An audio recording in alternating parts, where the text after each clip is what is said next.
Welcome into Jets post-game overtime, an exclusive live stream on SNY.TV. Jets lost 21-12 to the Bills. These guys are handing out their full report cards from the game and more analysis. We're also going to hear from Jamal Adams very quickly. I'm Jonas Schwartz, joined alongside Ray Lucas, Coach Mike Westhoff, Willie Colon. So let us begin with the grades and the offense. Ray, what are you giving the offense? All right, I'm going D+. It's the first game. There was a lot of things going on that you can't just pinpoint one thing or the other. You can't point at the offensive line. You can point at the wide receivers. You can kind of spread it around to just about everybody. So I just gave him a D+. First game, feeling kind of generous, D+. Plus, they moved the ball up and down. They got some points on the board. They were in it. Well, now you get a sense of this grading over here. Right. They were in it. Okay, I think there's two parts of this. I was disappointed in the fact I gave them a D, just a regular D. I was disappointed in that. Because when you look at the fact that on third down you're 4 out of 14 and you rush for a total of 38 yards, I mean, that's the bottom line. I was disappointed also in the fact that I think some of the coaching aspects of it, I want to see a little more creativity to get some things going. So I think they're not that far away, but yet they're miles away. So they got a lot of work. Willie. I gave him a C. I know it's a little bit generous, but I haven't played against the Buffalo Bills. I know how hard it is to block Kyle Williams and Marcel Darius and Jerry Hughes. I thought offensively, for a pass protection standpoint, the offensive line stood up. I was also happy to see Jermaine Kearse come in there and really be effective coming straight off the plane. And I was also happy to see this team flat out stay in the fight because it got ugly early, but late in the game, they were still in it. So from my standpoint, I was happy with what I saw. Well, and everybody talked about what they saw on offense. Not a lot of talk about Josh McCown. Yeah. I mean, everybody here seemed to think he handled himself pretty well in his first out. Well, again, you're talking about a guy who's been in the league a very long time and knows exactly what is expected of him. I think, that leadership that he had helped Kearse out today a lot. I mean, when a kid catches 7 balls from 59 yards, he just got off the bus a week ago. Right. You know what I mean? That's Josh McCown. Like I said before in the pregame, show, he is the chief and they are the Indians. It's now everybody has to buy in and start making things because, like I said, you see my grade D+, already should have been an F. You might be right, but there's a lot of people that you can point the finger at, so I'm spreading it around equally right now. I do the same thing. Well, I mean, when you look at Kearse, how surprising was it that just a few days after getting here, he was this productive? Again, I think they put him in particular packages. Yeah, simple one. They didn't ask him to do everything, and they gave him assignments to do that he's very capable of handling. Though I'm not the least bit surprised that he would put that up today. That doesn't surprise me at all. All right, let's talk defense. Willie, what grade you give the defense? Be honest, I gave him a C. I was happy with the secondary. I was happy with Mays, the 2 safeties. I'm happy with Claiborne. I was happy with Osura. Overall, I know this defense will bounce back. They have veteran leadership, especially in Big Cat and Steve McClendon. They're going to respond. But for the linebacker, if you're Darren Lee and you're Demario Davis, you better look closely in the mirror because they're gunning for you next week. So strap it up. Mike, what do you give? I gave him a D-. And I'll tell you why. Now, I also was happy with the secondary, particularly the safeties. But the strength of this New York Jet defense, being able to, what I think is going to be, to rush the passer and to get Todd Bowles' blitzes back in vogue, you don't have a chance to do that when you give up 190 yards rushing. That just doesn't happen. Yeah.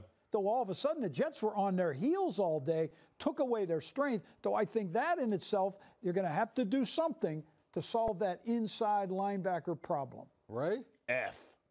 Because I expect a lot more out of this defense with those veterans on the front line. Okay, Darren Lee's a year removed from being a rookie, so I expect more from him. Demario Davis, he's been here for 3 years before he went to Cleveland. I expect more from him. The fact that the 2 safeties played better than just about everybody on that defense, to me, leaves me scratching my head. So they get an F. And like Willie said, if they bounce back, I'll move the grade up. But for right now, F. Well, everybody mentioned how great Jamal Adams was. It was impossible not to see it. Here was Adams with reporters after the game. What went wrong out there, in your opinion? We came out and competed hard. We just didn't fit some things right as a defense, and as an offense, we didn't execute like we needed to. Gave up some big plays when we needed stops, and all we can do is go back to the drawing board and work hard next week and get ready for Oakland. Why do you think that happened, the big plays? I think it was like 18 of 10 or more yards. Why do you think things went wrong in that department? Things happen. Yeah. I mean, I couldn't tell you what it's supposed to happen or why it happens. Things happen. Again, we just got to go back to the drawing board and work hard next week. Did they do anything that surprised you? No, not at all. How did it feel to start as the rookie safety, you and Marcus Mann in the backfield, first regular season game? Yeah, it felt good. We came out and we competed hard, but we didn't get the W. So that's what we're shooting for. That's what we want. So it's definitely not a good feeling when you come out with a loss. All right, let us move on to special teams. Mike, what grade did you give the special teams? Okay, I gave them a B-, and I'm going to start with what I liked. I thought their coverage against Buffalo was pretty doggone good, although Cannizzaro, as a kickoff guy, kicks it in the bleachers, though he's really a weapon. So I like that. Also, Cannizzaro, who had some real ups and downs at Arizona last year, kicks a 48, and a 52-yard field goal today. And I wish to goodness he would have kicked the PAT. I think this would have been a different football game. So I liked what he did. Edwards, who we know really struggled last year, punts for nearly a 50-yard average today and a 43.7, I think it was, yard net. That's impressive. He also had no touchbacks and put the ball inside the 20 twice. The thing that bothered me a little bit was Raymond, the punt returner. He's got to be working. Yeah. Exactly. I know one thing for sure. I know this. If I were there, this was just me. When we get off the plane, he'd be catching jugs tonight. Because that's where I would have been. I would have been, because that's got to straighten out. But if you solve that, that's a pretty solid special teams performance. Willie? Yeah, I gave him a C+. I thought Cannizzaro had a great game, but I'm with Coach. If you're Raymond, you can't have this. You were put in some special situations to be effective, and you weren't. But I was happy with Donahue. I was happy with Stanford, those linebackers. They really pushed the edge, and they got downfield and covered. They have a young group of special team guys who they believe in, and they showed up today, so I was happy with that. Ray. B. Wow. Yeah. Why wouldn't I be? Two field goals made, 48, 52-yard. Willie, they all covered it. It's a B. All right. Hey. Why are you shocked because I gave him a B? Because you're a tough grader. You don't normally You're right, I'm a tough grader, but I like what I saw there, so I gave him a B. I'm just impressed. That's all. What he saw. That's it. I like what I saw. Don't be so sensitive about it. Wait, because the coaches' grade's coming. Here's coaching. Mike, what grade did you give the coaches? I gave them a D. Several parts of it. I want to see, we don't have all the weapons, guys. That's not it. They just don't. And on offense in particular, though, I like the creativity to get the ball to the brand new guy has to show itself up with the running game. We have to see a little bit more of that. But I thought the biggest letdown here, in my opinion, was the fact of a really crucial decision that Todd made to not kick the PAT. Go for the two-point and to put themselves in an almost an unwinnable position, or certainly you're behind the 8 ball the rest of the day. That really bothered me. I gave him a D also. Again, when you're looking at this defense, it scratches my head. 190 yards, which, you got McClendon up there, you got Big Cat, you got Mo.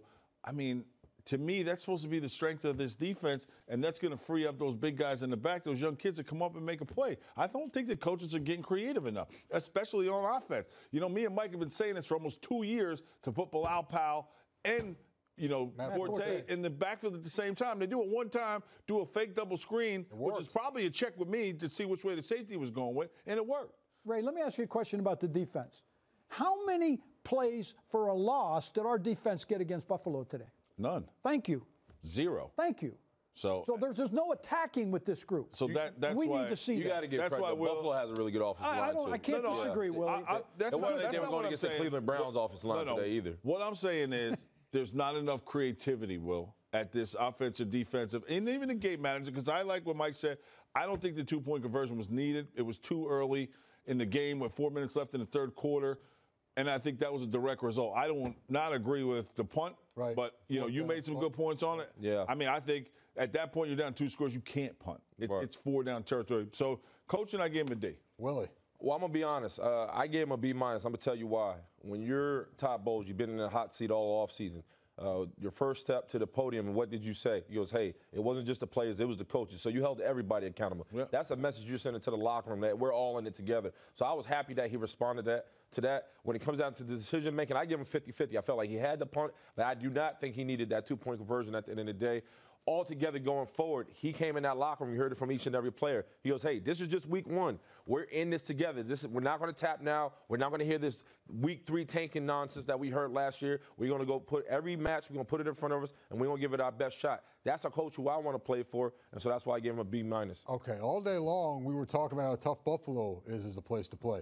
Well, next week doesn't get much easier. No. As you head out to Oakland. To be totally honest with you, that's the worst place I've ever played. What are your thoughts about this game? Well, I mean, they let the fans in early, number one. So when you're warming up early, they sleep there. Yeah, and then you're warming up, and they're talking about your mother and your sister and stuff like that, which doesn't really affect me because, you know, where I come from in Jersey, it made me angry. That's a hello. It made me angry. Yeah, it was like, hey, baby, what's up? How you doing? You know, it was just a little bit of that, but it's just as loud as Buffalo, maybe even louder. You know what I mean? And the atmosphere there in the black and silver, it's just a different thing when you get there and you see all that stuff going. But again, I always stick to my facts and say, if you play good, they shut the hell up.